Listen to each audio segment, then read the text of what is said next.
Good morning, Facebook Live. Marcus here. It is a little rainy day here in New York. I got off my run already early this morning and getting ready to get on several coaching or one big coaching call. It's my morning to do group coaching with all of our clients, our students from all over the country and even international. So getting ready to do that in a couple minutes. But I'm going to talk about actual food costs versus theoretical food costs, explained the easy way. I'm going to explain this as easy as I possibly can. Now, a lot of chefs, a lot of restaurant operators aren't sure how to run food costs to begin with. And the ones that are sure how to run food costs don't run food costs. I don't know the actual percentage of independent restaurants that are actually running an accurate monthly food cost, but it's not that many, and it's shocking because there's a lot of money to be found in food costs.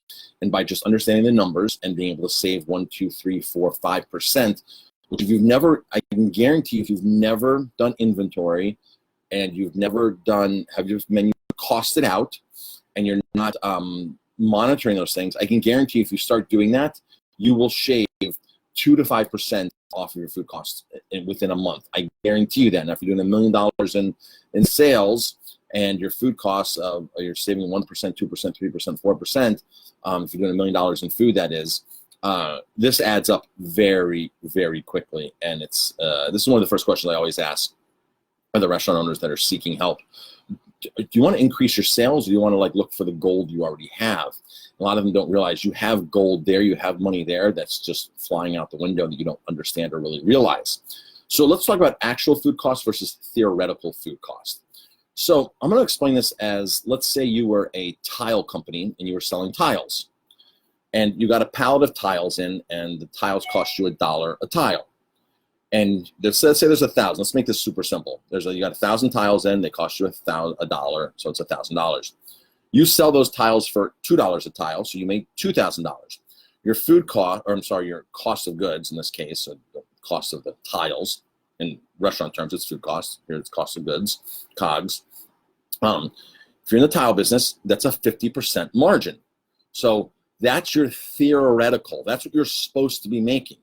Let's say you get more tiles than another pallet, and they cost you $2 a tile, and you sell those for $4. Again, you now have a profit margin of 50% again. You've marked it up 50, you've doubled it, so you have 50% profit in there. Let's say you get a third pallet in, and those tiles cost you $4 a tile, and you sell them for $8 a tile. So you have 3,000 tiles that are now going on the market for sale. And in theory, if you sell all of those, and right down to the last one, and you have no error, you're at a cost of goods of 50%. Well, in the restaurant world, it's like that with your burger, with your steak, with your seafood. This is what you're buying it for. This is what you should be selling it for. This is the amount of olive oil that goes in the dish. This is the amount of parsley. This is the amount of this. This is the amount of that. So you formulate your recipe and you say, okay, my burger recipe costs me $3 and I'm selling it for $9. So I now have a 30% cost of goods. And when you figure that out all across the board, you're going to figure out, okay, here's graphed out, here's all my dishes, here's the percentage. Now, all of a sudden, you start throwing in human error. So in the tile world, let's say that pallet isn't secured, or let's say the pallet gets put up against a corner and you start unwrapping things and tiles start falling, and you break 5 tiles out of the 1,000. Well, there goes your 50% margin right there, because now all of a sudden you've lost some tiles. Let's say somebody walks into the showroom and says, oh, I like that tile. Can I take home a sample so I can show my wife, or I can put it in my bathroom or my kitchen and actually hold it up against the wall? So let's say you give out 25 tiles and only 12 tiles make it back. The other 13, the customer you never saw, they get customer again. So now all of a sudden you're down, before you know it, you're down 20, 30 tiles very easily. Now, what you should be making is that 50% of those tiles. But now you have to factor in the actual breakage, the people not returning them, whatever else is happening to them. Maybe you don't sell the whole pallet of tiles, and maybe you're down to the last 30 tiles, and who's going to do a job with 30 tiles? So you have to discount those tiles now to maybe just for cost, or maybe at a much lower margin. So all these things factor in. In the food business, in the restaurant business, this is exactly what happens. Somebody burns a burger. Somebody drops a burger. A customer complains about a burger. The burger's overcooked. So all of a sudden you have to start comping things, or things never make it onto the plate. So in theory, that tile person, the tile company, should be at a 50% in theory of what they bought and what they want to sell. But actually that tile company is maybe at a 45% because of those other breakage and product loss and samples. And so the tile guy needs to do inventory just like the restaurant guy to understand where he's losing product or how he's losing product. And if you're losing too much product, then you have to, if the tile guy knows that he's going to lose so many samples of tiles, then he needs to budget in, and instead of buying that dollar tile and selling for $2, he needs to buy that dollar tile and sell it for $2.50, and then factor in that whole game. I'm giving out samples if I want to meet that 50% margin to come down. But if he never runs inventory and understands the breakage and loss of this product, he's never going to balance back at 50% because he just thinks he's at 50%. Or he might say, well, I just kind of think that I need to up my price. No, you need to know in hard numbers what actually you need to up your price, your percentage to balance out. So in the restaurant world, if you're running a 25% food cost,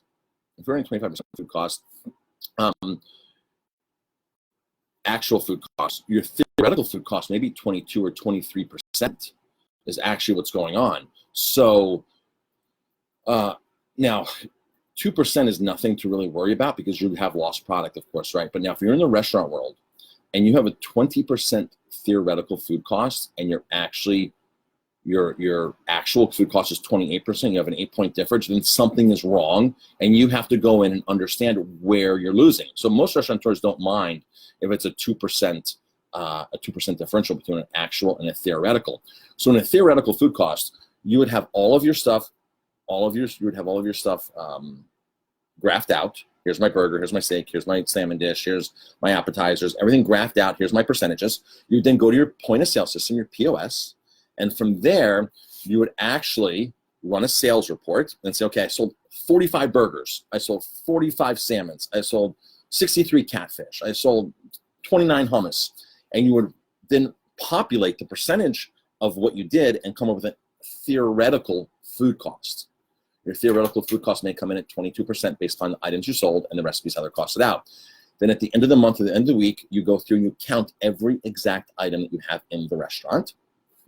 Your olive oil, your salt, everything's weighed, your beans. You go through the dry goods, you go through your herbs, you go through the produce, you calculate all that out on a Monday morning or the end of the month, and then you generate a report. You take that report, and that is your ending inventory. You take your beginning inventory, which was your last month's ending inventory. You figure out the differential in the two, and you add in all the purchases. So if they were talking about July, you would do end of July, you do all your inventory, which is now your beginning inventory. You would take end of June, which is your ending inventory, and those may be $10,000 and $11,000. So you may have an extra $1,000 in there, right, which is no problem.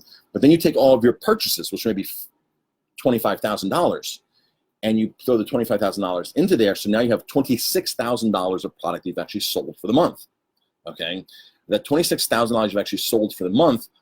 How much did you sell in food? Well, let's just say it's 25. Let's just say it's 25,000, 20 to make it easy. Let's say you sold $100,000 in food. So you divide those two numbers and you get 25% food cost. But in theory, based upon what you've sold, based upon what you've graphed out and reports of the exact items you've sold, you should be at a 23%. Perfect, no problem. There's 2% room for error, no problem. Most restaurateurs, like I said, are fine with 2% room error. But if you graph that out to 18% and now you're at 25%, you have a lot of cooks burning stuff, misportioning stuff, a lot of comped items. You have a lot of things going on in your kitchen that need to be addressed because you're losing 5 to 7% on $100,000, which is significant, folks. That is like another $5,000 in your pocket. And most restaurateurs are sitting there struggling, trying to figure out how can I generate $10,000 more in sales for another $1,000 in profit, when you can easily simply put $5,000 more in your pocket right then and there without increasing your sales whatsoever. So that's the situation with that. Theoretical versus actual. Actual is what's actually happening. Theoretical is what you've planned on happening. Just like the tile guy didn't plan on dropping 10 tiles off that pallet or giving away 25 samples and only getting 12 back, or not being able to sell the last 30 and having to discount them severely for somebody who's doing an odd job that only needs 30 tiles as opposed to 300 tiles. So that, the restaurant industry is probably the only industry that I know that's out there that has no idea what the item they're selling really costs. Most restaurants tours are like, we cost our menu down right to the drop of olive oil. We know that in a teaspoon, there's 285 milliliters in a teaspoon, and in there's 85 drops of oil. Now, we know that because we cost things out and we convert things into everything that's in my kitchen. So I can literally pull up a report and show you how much a drop of olive oil costs over the last 10 years. And that's when you truly know your numbers, when it comes right down to the drop of olive oil. But the restaurant industry is the only industry where we're literally, if you ask a restaurateur, why are you selling your burger for $10? Most of them won't say, well, because I'm based on a theoretical food cost and actual food cost, and my actual cost is this on that, so this is why I'm doing this, because this is what my target is. Most of them will say, oh, because the guy down the street is $10, so I need to be $9.50, or because I think that's a good price point that my guests would understand, or I don't think I could sell it for more than that. Very, very, very rarely does somebody come with me with the actual hard numbers and saying, this is why I'm selling for $10, because it cost me this, and it should be costing me this, and I should be selling it for this. And when you get to that point in your business, that's when you notice when the profits start happening, when you understand the numbers and where you need to be, where you should be, and where you actually are. All right, everybody, thanks for tuning in. We had a lot of people tuning in, a couple restaurant tours. So thank you very much, everybody, and I've got to jump on some coaching calls now. Talk to you later.